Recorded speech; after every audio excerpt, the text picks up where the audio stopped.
मिलन होना, किससे मिलन होना? आत्मा तथा परमात्मा का मिलन होना, यही हमारा योग शब्द का अर्थ हुआ। और दूसरा पाणिनि ने बताए हैं युजिर योगे यु संयमने यु समाधो। युजिर योगे मतलब क्या बताए कि कैसे हम जुड़े एक दूसरे से, ठीक है। यो हम लोग का बात व्यवहार एक दूसरे से मिलेगा तभी ना जुड़ पाएंगे, ऐसे नहीं जुड़ पाएंगे, दोनों का एक मत मिलना चाहिए। फिर युजिर योगे, फिर युज संयमने। संयमने भैया बता रहे थे, बहुत अच्छा बता रहे। युज संयमने मतलब संयमित करना, किसको? मन को एक जगह संयमित करना है। यानी उसमें लिखा गया संयम किसको करना है? चित्त को करना है। चित्त में आता है मन, आता है बुद्धि, आता है अहंकार, आता है। तो इसको सब कैसे चित्त इकट्ठा करेंगे? तो संयम से करेंगे। मतलब कैसे करेंगे? योग हमको बताता है, ठीक है। और योग समाधो, योग समाधो मतलब क्या है? हम लोग का सब मनुष्य का जनमानस को जितने भी सदग्रस्त में जीवन यापन कर रहे हैं, सभी लोग का एक लक्ष्य क्या होता है कि मुक्ति प्राप्त करें, अपने निस्वार्थ भाव से कर्म करते रहें, जो हमारे भारतीय संस्कृति में बताया गया, उसको करते करते हमको मुक्ति को प्राप्त करना, ये है ना। तो ये हो गया। अब आते हैं योग का उद्भव। योग का उद्भव देखेंगे हमारा वेद में, वेद हमारा 4 वेद है, उसमें ऋग्वेद में बहुत अच्छा से वर्णन मिलता है योग के बारे में। और हमारे आधुनिक समय में क्या है, राखालदास बनर्जी जी लोग थे, सिंधु कालीन सभ्यता में देखे होंगे, हड़प्पा, मोहनजोदाड़ो का स्थान अच्छा जगह है। तो वहाँ पर क्या हुआ था, मूर्ति मिला था, त्रिदेव की मूर्ति मिला था। वहाँ भी साक्ष्य मिला था कि हाँ, हमारे इतिहास में, भारतीय संस्कृति में हाँ योग होता था। योग के माध्यम से सब लोग, ऋषि मुनि सब लोग जोड़ा करते थे।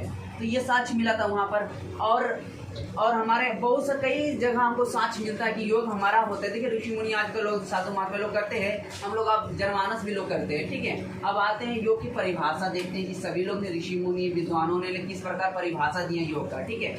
योग का परिभाषा, सबसे अच्छा परिभाषा क्या है? महर्षि पतंजलि, सुने होंगे ना, सुने है ना। महर्षि पतंजलि ने, उन्होंने योग पूरा बिखरा हुआ था। जैसे अभी भैया ने बोले थे कि बजरंग दत्त जो बीच में कैसे अच्छी हो गया था, इसी तरह योग को उन्होंने संगठित करने का काम किए थे महर्षि पतंजलि। पूरा बिखरा हुआ था, उन्होंने एक माला के रूप में पिरो दी है महर्षि पतंजलि ने 196 सूत्रों में। तो उन्होंने पहला अध्याय का बोले हैं, पहला सूत्र बोले अथ योगा अनुशासनम, हम योग को कैसे प्रारंभ सिस्टमेटिक रूप से करो।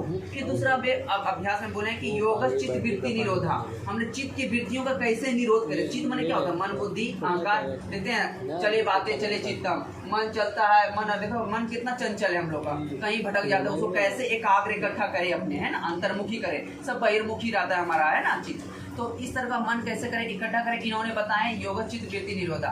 फिर तीसरा परिभाषा देखेंगे आपका, बहुत अच्छा परिभाषा कठोर उपनिषद में आता है। उपनिषद हमारा 108 उपनिषद है। तो हमारा क्या होता है, हम अपने चित्त को अपने अंतर्मुखी करेंगे, ठीक है, इंद्रियों का अंतर्मुखी करेंगे, वही बताया कि हमारा योग है। और बताया है कि हमारा इनका परिभाषा बहुत अच्छा है।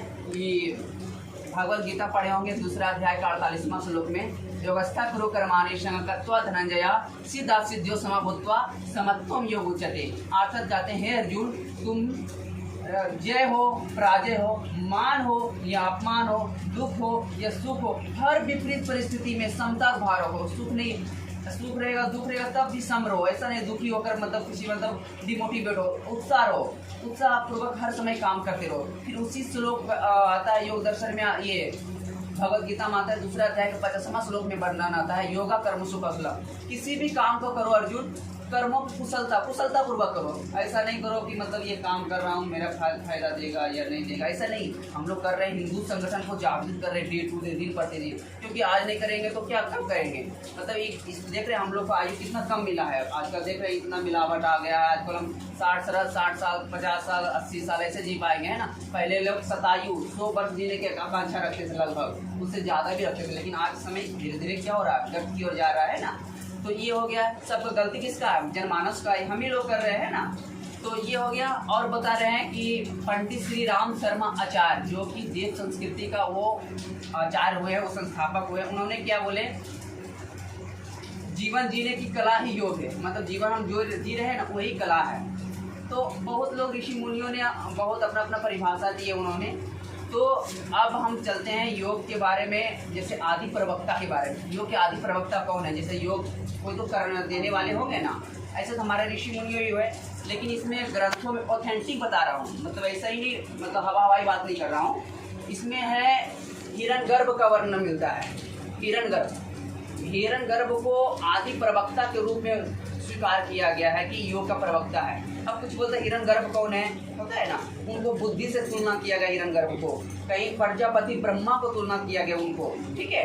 तो योग के बारे में वहाँ पर ये ऐसा सब वर्णन मिलता है और बोला गया है इसके बारे में बोलता है हिरण्यगर्भो योगस्य वक्ता नास्या पुरातना, यानी हिरण्यगर्भ ही को आदि प्रवक्ता के रूप में बताया गया है, ठीक है। दूसरा पॉइंट आपका प्रवक्ता सांख्यस वक्ता, सांख्य दर्शन देखे होंगे, दर्शन सुने होंगे, पढ़े होंगे आप लोग ना।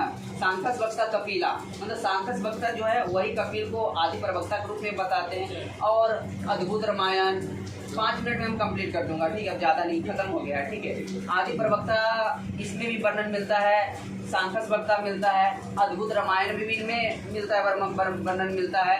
हिरण्यगर्भो जगत अंतरात्मा, मतलब हिरण्यगर्भ ही सबको बताया गया है कि आदि प्रवक्ता के रूप में, ठीक है। तो आदि और प्रवक्ता हम बता ही दिए हैं और संक्षेपण में करके 2 मिनट में इंक्लूड करके खत्म कर देंगे, है ना। और मैं बताना चाहता हूँ कि भ्रांतियाँ कैसे आया योग में। कुछ लोग देखेंगे ना योग करना नहीं चाहता है, लेकिन योग हम लोग सब कर रहे हैं, देखिए जुड़ रहे हैं ना, योग कर रहे हैं एक्चुअल में।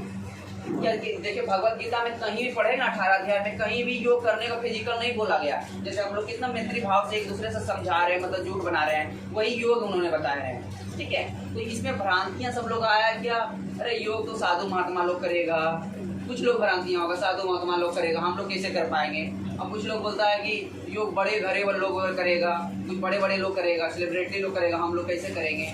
कुछ लोग भ्रांतियां बीच में आया, मिथ्या ज्ञान आया क्या, योग जो बीमार व्यक्ति लोग रहेंगे ना वही लोग करेंगे, ठीक है, बीमार लोगों के लिए ही है।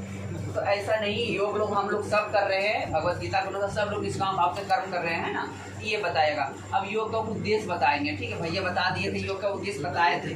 क्या योग के उद्देश्य बताए थे कि सर्वांगीण विकास, जैसे क्या होता है शारीरिक रूप से विकास करना है, जैसे बौद्धिक ज्ञान आप लोग में दिया गया होगा, फिर उसमें व्यायाम कराया जाता होगा, उसी में आता सर्वांगीण विकास में आध्यात्मिक आ गया, शारीरिक आ गया, मानसिक आ गया, नैतिक आ गया, सामाजिक रूप से भी विकास करेंगे तो हमारा सर्वांगीण विकास होगा। तो यही मेरा था आज का, ये बताना था। और अगर डेमोस्ट्रेशन देना है तो 5 मिनट में हम अपना योगा मैट खोलकर आपको दिखा दूंगा, कुछ थोड़ा बहुत आसन उसन दिखा दूंगा कि ताकि है ना आ जाएगा बड़ी